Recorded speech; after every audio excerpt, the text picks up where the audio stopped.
예, 창세기 2장 4절부터 7절 말씀 함께 나눌 텐데요. 퀴즈를 한번 드려보겠습니다. 성경 속에서 천지창조 이야기가 있는 성경의 책은 어디일까요? 천지창조 이야기. 창세기 1장? 1장이죠, 1장. 그런데 창세기 1장이 성경 창조 이야기가 기록됐다라는 내용을 모르시는 기독교인은 거의 없어요. 그럼 2장은, 창세기 2장은 무슨 내용이 있을까요? 창세기 2장은 천지창조 이야기가 똑같이 써 있습니다. 그러니까 교회 생활 오래 했는데도요, 천지창조 이야기하면 1장만 생각해요. 근데 2장도 같은 천지창조 이야기입니다. 그런데 신기한 것은 마치 창세기 1장과 2장은 저자가 다른 것처럼 정말 스타일도 다르고 내용도 다르고 그리고 이 관점도 다릅니다. 한 저자가 어떻게 이렇게 다르게 쓸 수 있을까? 예를 들면 1장은요, 천지창조 이야기가 우주, 천지 만물을 지으신 큰 스케일로 써 있어요. 근데 2장은 하늘, 우주, 여기보다 땅에 관심이 많아요. 땅에 사람 창조에 관심이 많고 지역적이고 디테일한 내용들로 쓰여져 있습니다. 그래서 1장과 2장의 차이를 정확하게 보여주는 구절이요, 창세기 2장 4절입니다. 한번 띄워줘 보세요. 네. 여러분은 여러분의 성경을 보시는 것도 좋아요. 자, 여러분의 성경 한번 보시면, 자, 읽어보면 앞부분에 천지가 창조될 때 하늘과 땅의 내력이니. 그런데 같은 구절인데 이 뒷부분 B파트, A파트, B파트라고 하면 B파트는 보이시죠? 땅과 하늘로 바뀌어져 있어요. 그러니까 2장 4절부터 관점이 땅의 관점으로 바꾸면서 단어 순서도 의도적으로 바꿨어요. 그러면서 1장은 2장 4절의 앞부분까지는 천지, 하늘이 우선이에요. 하늘 이야기가 관점이에요. 근데 2장 4절 B파트부터는 땅의 관점으로 쭉 쓰여져 있습니다. 또 1장에서 사람이 창조된 날은 며칠째죠? 6일 창조 중에서 6일째죠. 근데 2장은 보십시오. 7절에 보면 첫 번째로 창조되는 것이 사람입니다. 2장은요, 사람부터 창조되고요, 그리고 8절에 에덴 동산 창조되고 들짐승 창조되고 나무 창조되고 강들 창조되고 순서가 다 뒤바뀌어 있어요. 1장과 2장이. 그러니까 정말 저자가 다른 것 같아요. 더 큰 차이는 보십시오. 1장에서 성경 여러분 보시면 하나님에 대해서 뭐라고 써 있습니까? 창세기 1장은 아무데나 보세요. 하나님 나와 있는 거. 1장은요, 하나님이 다 하나님이에요. 근데 2장 4절 B파트부터는 여기 보이시죠? 여호와 하나님이. 다음 넘겨보세요. 이후로는 하나님에다 다 여호와라고 하는 걸 붙였어요. 여호와 하나님이 여호와. 2장은 하나님 이름을요 다 여호와 하나님으로 말합니다. 1장은 그냥 하나님. 완전히 의도적인 거죠. 그러면 1장과 2장을 우리가 막 통독한다 그러면 빨리빨리 읽어야 되니까 별로 차이 안 느끼고 막 읽어요. 그러다 보니까 별로 구분이 안 되는데, 강해 설교의 특징은 이런 걸 구분하면서 성경이 왜 이걸 다르게 썼지? 다르게 썼다는 얘기는 의도를 갖고 있다는 거예요.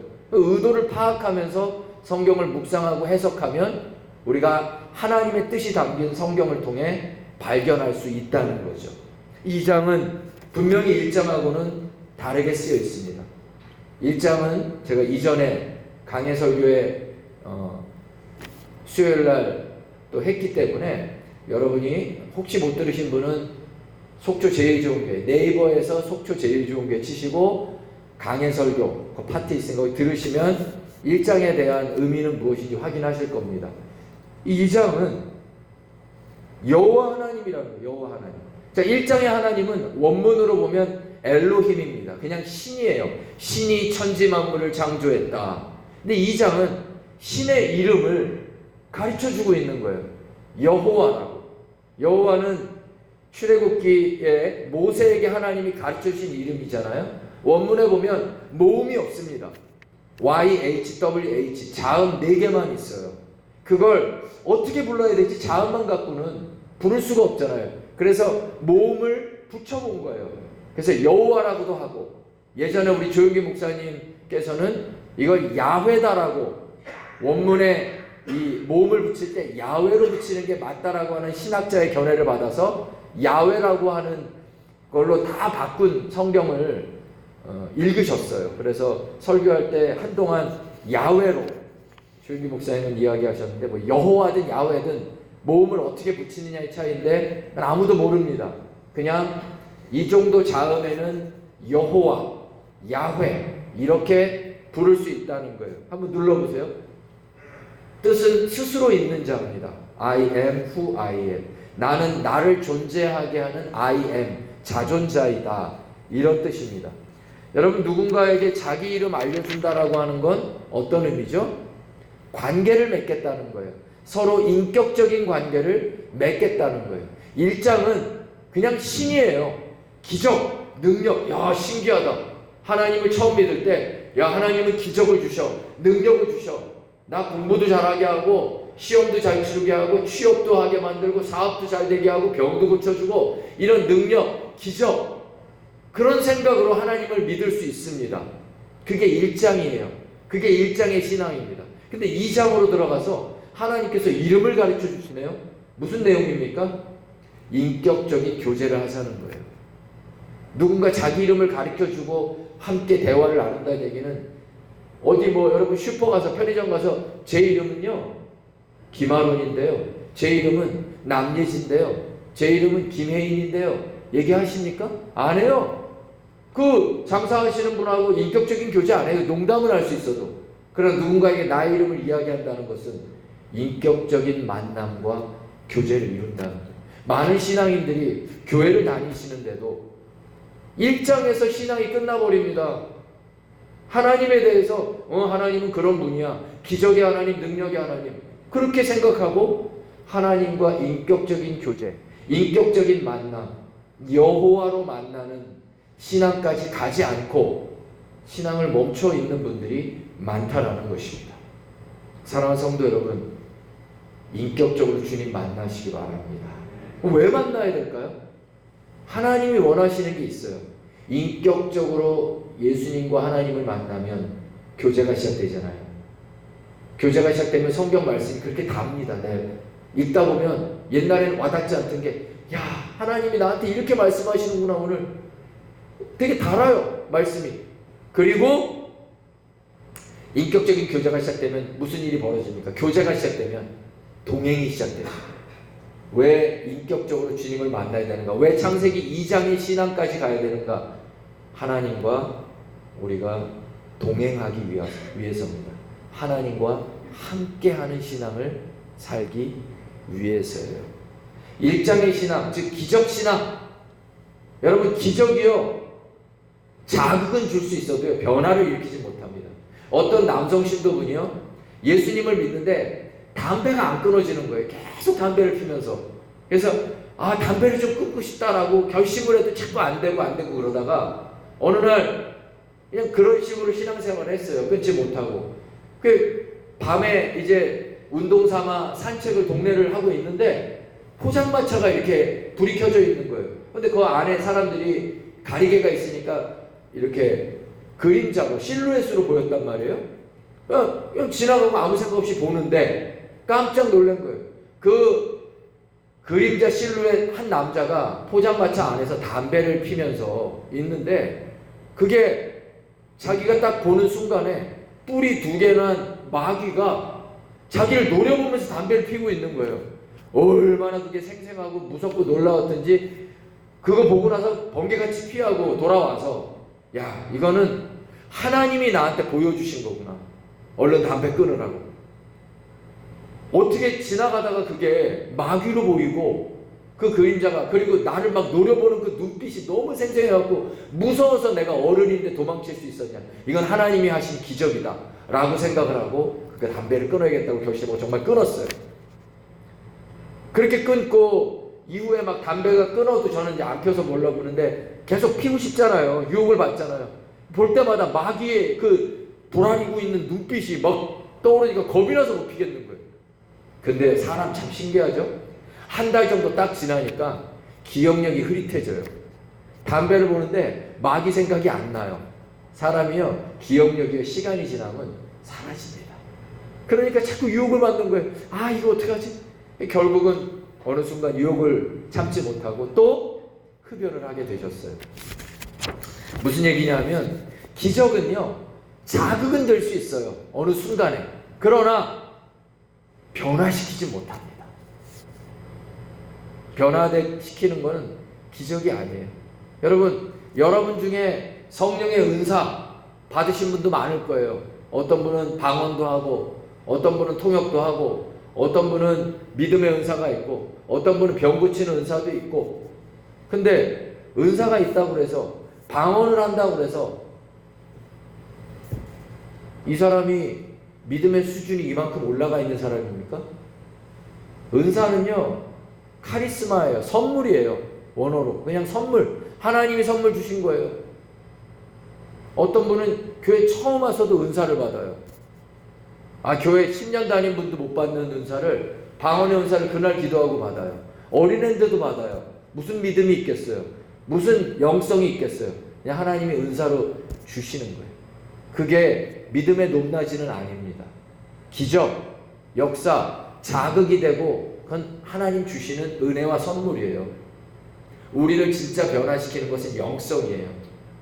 변화시키기 위해서는 하나님을 깊이 만나야 돼요. 깊은 교제가 있어야 돼요. 하나님과 동행하는 것이 참된 영성이고 진짜 신앙이에요.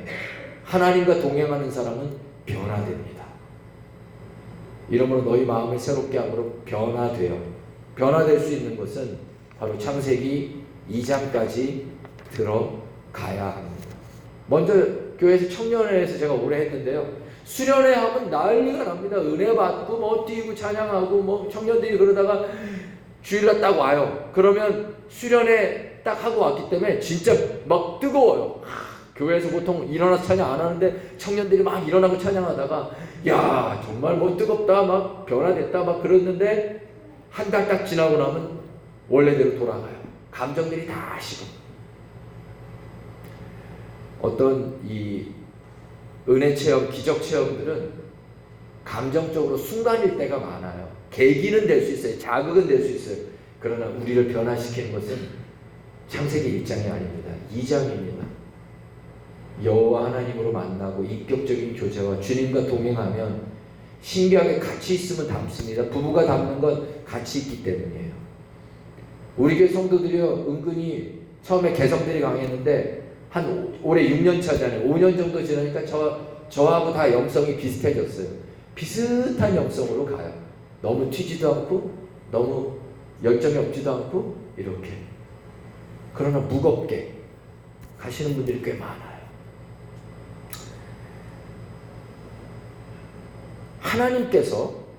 하나님께서 우리 그리스도인들에게 구약에서부터 신약에 이르기까지 우리 신앙 속에서 이루고 싶은, 원하시는 한 가지 목표가 있다라고 하면 뭘까요?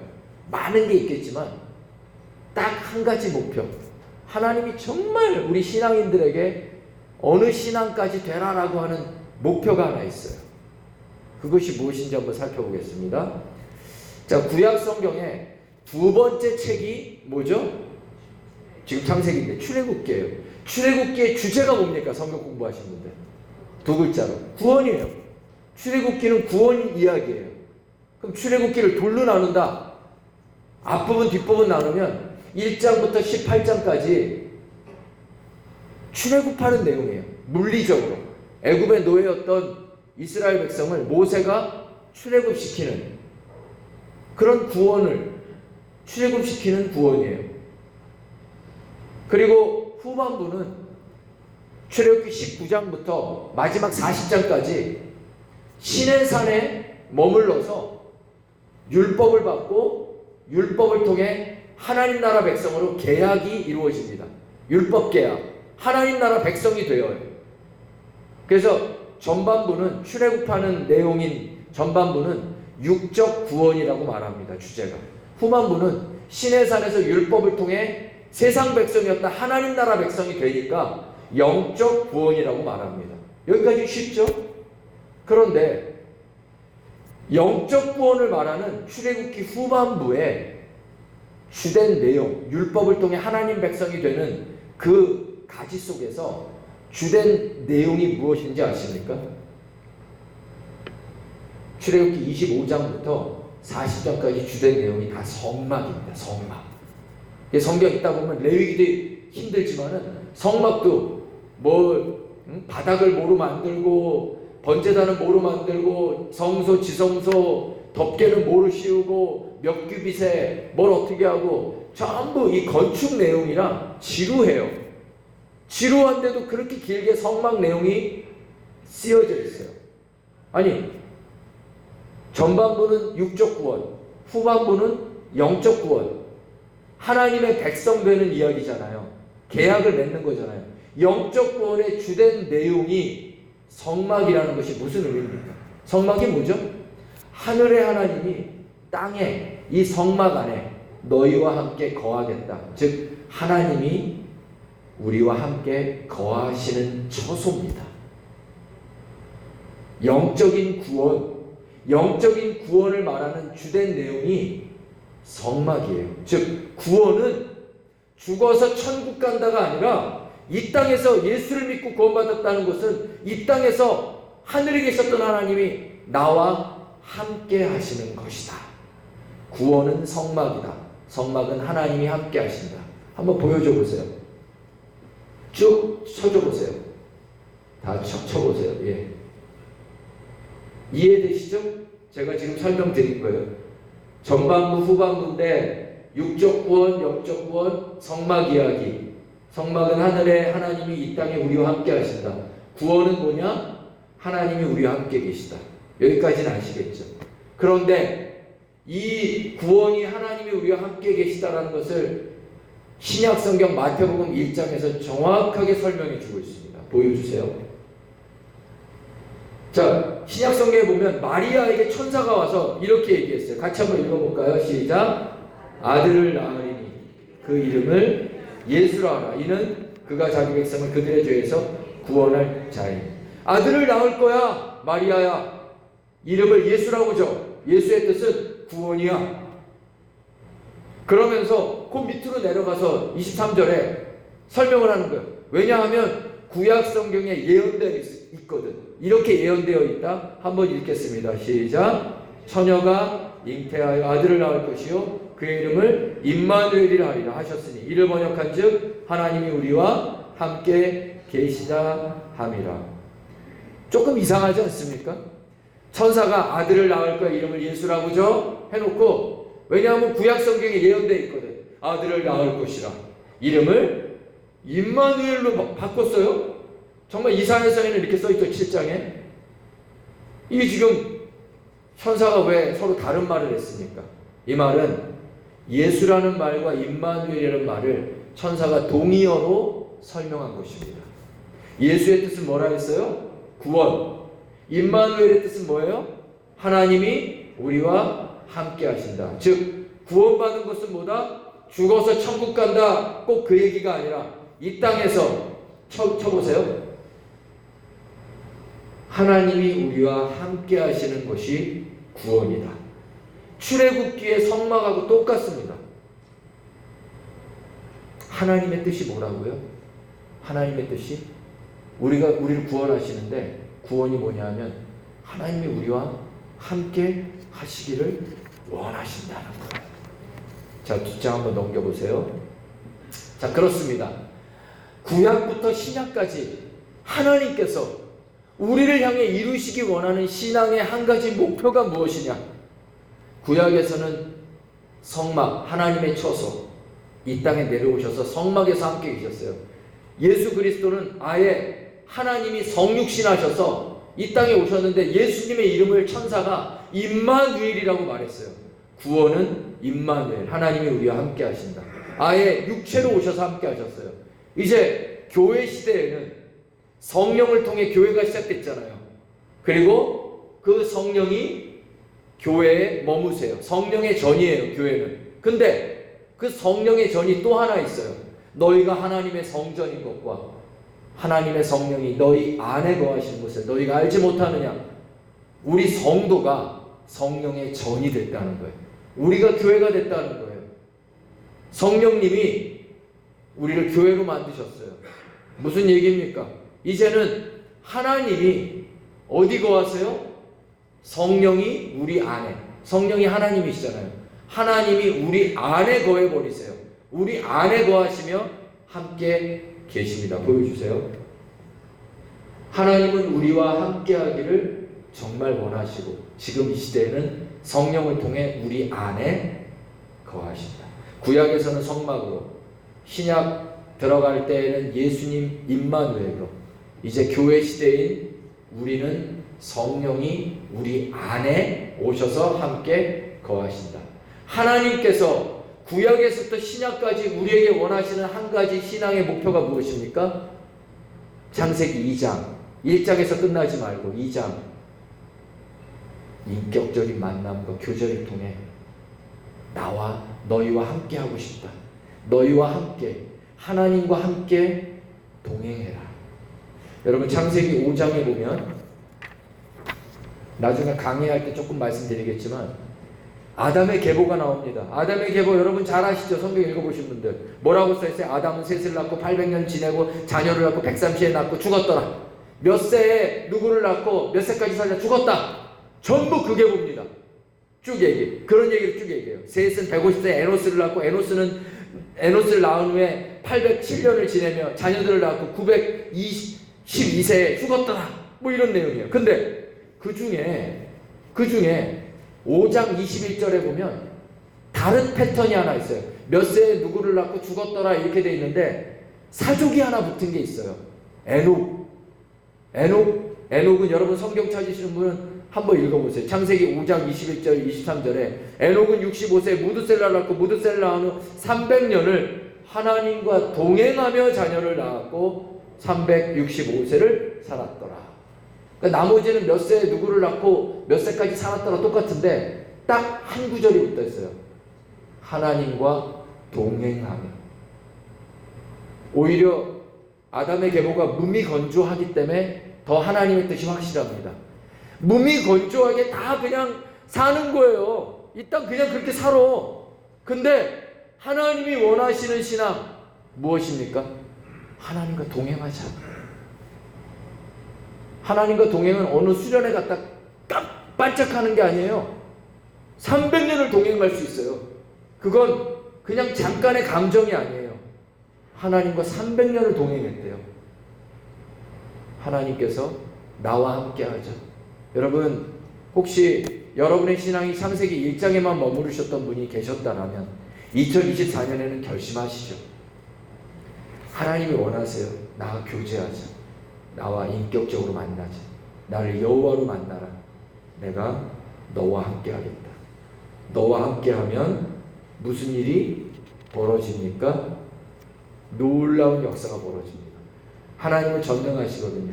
귀신은 떠나고 병은 치료되고 우리 인생에 풀어지지 않는 문제들이 하나님께서 풀어주십니다. 내게 부르짖으라. 내가 내게 응답하겠습니다. 내가 알지 못하는 크고 은밀한 일을 보이리라. 누구든지 믿고 구하는 것은 받은 줄로 믿으라. 그리하면 그대로 되리라. 놀라운 약속 아닙니까? 아무리 자녀를 사랑해도 야 네가 원하는 대로 내가 다 해줄 수 있어. 어떻게 가능해요? 이재용 씨는 좀 되겠다. 돈이 있으니까. 네. 그러나 그 누구도 원하는 걸 다 못 해줘요. 근데 하나님은 해주실 수 있대요. 예수님이 하나님을 아버지로 부르래요. 주기도문 있잖아요. 하늘에 계신 우리 아버지요. 우리 말로는 하늘에 계신이 먼저지만 원어로 보게 되면 파테르, 아버지가 먼저입니다. 아버지요. 하늘에 계신 전능자요. 이렇게 나와 있어요. 한번 보여주세요. 재능이 부족하다고 걱정하지 마라. 인생에는 진로가 재능보다 중요하다. 똑같은 볼펜이지만 메모지에 쓰면 낙서가 되고 일기장에 쓰면 일기가 되고 원고지에 쓰면 대본이 된다. 어떤 때 저희 자녀들도 가끔 저한테 그런 얘기, 아빠 나는 진짜 재수가 없는 거. 뭐 되는 게 운이 없어. 너무 안 되는 것 같아. 뭐 그런저런 얘기 할 수도 있는데요. 여러분, 자기 실력을 너무 괴로워하지 마세요. 재능 갖고 괴로워하지 마세요. 진로가 더 중요하대요. 즉 어느 방향, 어느 자리가 중요하다는 거예요. 똑같은 볼펜인데 메모지에 쓰면 낙서되고요, 일기장에 쓰면 일기되고요, 원고지에 쓰면 엄청난 대본이 된다. 여러분의 인생을 세상에다 쓰지 말고 하나님이라고 하는 배경에 쓰시면 여러분 인생이 놀라운 대본이 될 줄로 믿습니다. 하나님과 동행하십시오. 하나님이 여러분의 인생의 배경이 되어 주신다고 약속하셨어요. 다음이요. 실망하고 싶다면 다른 사람들을 보라. 낙담하고 싶다면 자신을 보라. 격려받고 싶다면 예수 그리스도를 보라. 2024년 여러분 뭘 보고 계십니까? 자꾸 사람들 보면서 저 사람들이 나한테 무슨 말 하나 이런 거 신경 쓰고 계세요? 왜 그러고 계세요? 아까운 시간을. 거기 세상 보지 마시고요. 환경 보지 마시고요. 예수 그리스도만 보십시오. 격려해 주시고요. 축복해 주시고요. 동행해 주십니다. 어떤 분이 이런 얘기했어요. 세상과 친구가 되기보다 하나님과 폭풍 속에 들어가는 것이 더 안전하다. 야, 세상과 친구 되기보다 폭풍이 일더라도 하나님과 내가 동행하고 있으면 거기가 훨씬 안전할 걸 맞습니다. 여러분은 하나님과 동행하면 세상이 못 고친다고 하는 병도, 세상이 안 된다고 하는 불경기도, 세상이 끝났다고 하는 자녀 문제도 하나님은 해결하실 수 있습니다. 하나님은 능치 못함이 없으시거든요. 능치 못함이 없다 뭐 그런 불신앙적으로 얘기했다. 예수님한테 혼난 사람이 있잖아요. 할 수 있거든이? 어찌 그런 말을 해? 할 수 있거든이 무슨 말이냐? 믿는 자에게는 뭡니까? 능하지 못함이 없느니라. 예수님이 하신 말씀이에요. 왜 다른 사람들 말에 흔들리세요? 예수님이 그 말 했는데 세상 말에 흔들리지 마세요. 세상은 안 된다고 할 때 예수님은 할 수 있거든이? 어떻게 그런 말을 해? 능하지 못한 일이 없어. 과거는 못 바꾸지. 그러나 오늘 내일부터 네가 나를 믿는다면 동행하고 바꾸어질 것이다. 과거 후회하고 자꾸 살지 마라. 지나간 거야. 저도 후회되는 과거 너무 많아요. 그러나 오늘 다시 섭니다. 하나님 믿고 의지하며 승리하시는, 주님과 동행하시는 여러분이 되시기를, 승리하시는 2024년이 되시기를 주님 축원드립니다. 기도하겠습니다.